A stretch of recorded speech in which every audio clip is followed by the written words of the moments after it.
Bonjour les amis, on retrouve le Luc du dimanche. Et donc, eh bien, nous sommes au chapitre 19, les versets 1 à 10. Entré dans Jéricho, Jésus traversait la ville. Survint un homme appelé Zachée. C'était un chef des collecteurs d'impôts et il était riche. Il cherchait à voir qui était Jésus, il ne pouvait y parvenir à cause de la foule, parce qu'il était de petite taille. Il courut en avant et monta sur un sycomore afin de voir Jésus qui allait passer par là. Quand Jésus arriva à cet endroit, levant les yeux, il lui dit « Zachée, descends vite, il me faut aujourd'hui demeurer dans ta maison. » Vite, Zachée descendit et l'accueillit, tout joyeux. Voyant cela, tous murmuraient. Ils disaient « C'est chez un pécheur qu'il est allé loger. »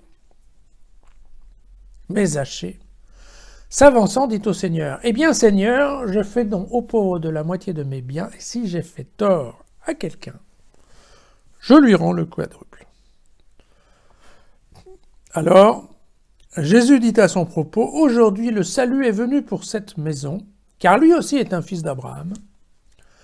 En effet, le Fils de l'homme est venu chercher et sauver ceux qui étaient perdus. » Voilà. Ah, c'est un magnifique passage de Luc, car moi ça me fait bien rigoler l'histoire du Zachée qui est trop petit et qui grimpe dans un arbre, ça fait toujours penser, enfin bref.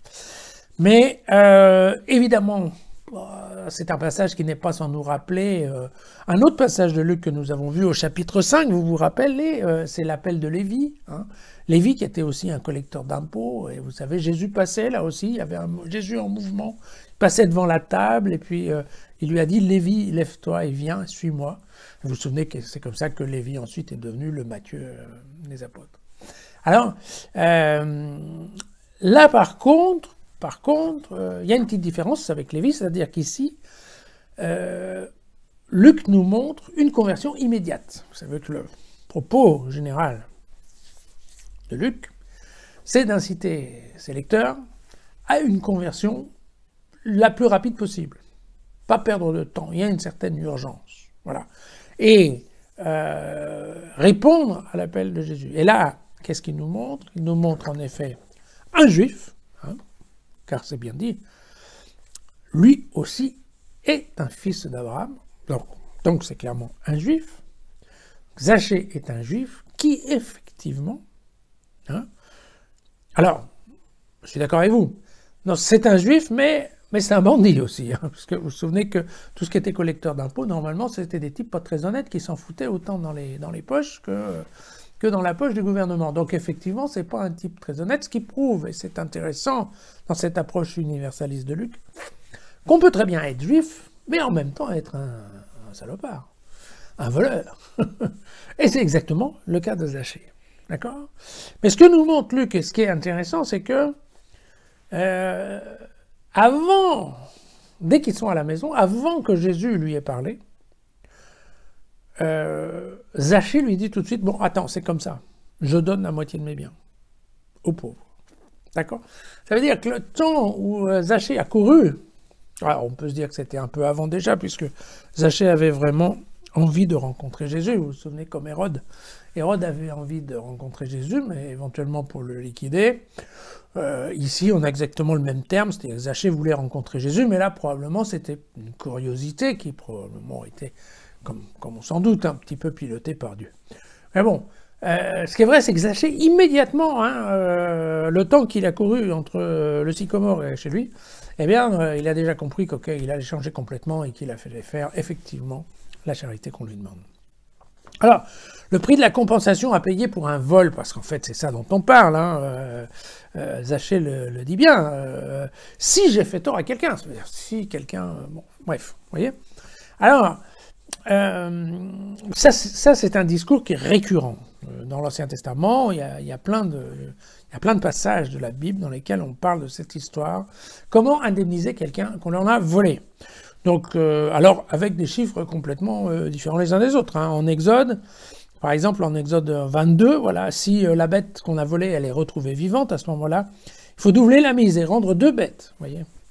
Mais dans le Lévitique au chapitre 5, et d'ailleurs ça correspond à ce qui est écrit dans le livre des Nombres au chapitre 5, alors on rembourse l'animal qu'on a pris plus 1/5.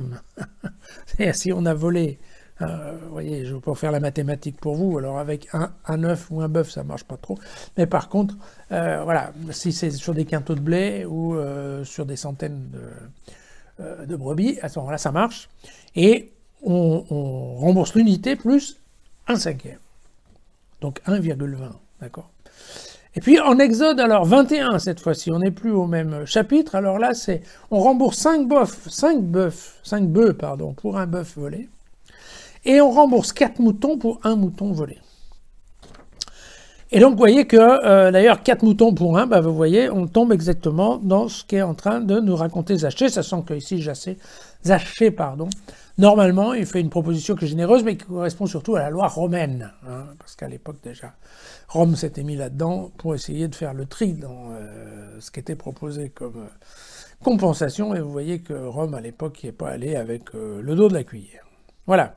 Donc, l'idée, c'est que c'est la générosité de Zachée, d'accord, elle n'apparaît que parce que il a été pardonné. On a un passage un peu équivalent, ce qui est le passage de la pécheresse, qui est au chapitre 7 de l'évangile de Luc. C'est celui à qui on pardonne qui, comme par hasard, se met à montrer de l'amour. C'est-à-dire que c'est ça la mécanique du pardon, si vous voulez. En opposition à la loi du talion, œil pour œil, dent pour dent. Ce que dit Jésus, c'est que non, si vous pardonnez, vous allez voir, ça va déclencher un mouvement d'amour. La personne en face, comme par hasard, va réagir d'une manière différente. Si vous réagissez d'une manière différente que ce qui est établi dans la loi traditionnelle, alors la personne en face va être obligée de réagir différemment. Et c'est ce qui amène une certaine positivité dans les relations. Et là, je le dis bien, le salut est venu pour cette maison. Donc ça veut bien dire ça veut dire que c'est l'œuvre du Seigneur qui est venue, qui a pardonné effectivement Zachée de tous ses vols et de toutes ces cochonneries qu'il a faites comme inspecteur des impôts, et puis qui, du coup, Zachée, à partir de là, dit « Ok, pas de problème, moi je vais donner la moitié de ce que j'ai, et s'il y a des gens qui en plus se sont sentis lésés, eh bien je leur rendrai 4 fois plus que ce qu'ils pensent que je leur ai volé. » Voilà. Donc, alors, ce qui est aussi intéressant, c'est que vous remarquerez que dans ce passage, en tout cas, Luc ne fait pas tellement de commentaires sur la richesse de Zachée. Il pourrait, mais vous voyez que là, en fait, la seule chose qui se met, enfin que Luc met, c'est il est chef des collecteurs d'impôts et il était riche. Il juxtapose les deux trucs. Évidemment, tout le monde a compris pourquoi il était riche. Mais il n'y a pas de critique. À aucun moment, Luc ne critique le fait que Zachée soit riche. Au contraire, il met en valeur le fait que, maintenant que Zachée a été touché par le pardon, alors effectivement, Zachée commence à distribuer sa richesse. Donc ce qui intéresse Luc, c'est pas tellement la richesse ou la pauvreté des gens, c'est surtout le fait que les gens riches redistribuent leurs biens. Bon, alors, ceci étant, il y a d'autres passages de Luc où c'est un peu moins délicat. Faut quand même voir les choses comme ça. Mais donc voilà, notre petit Zachée. Alors le Zachée, j'ai lu quelque part, c'était le Zachée des 3 P. Petit, pêcheur et publicain.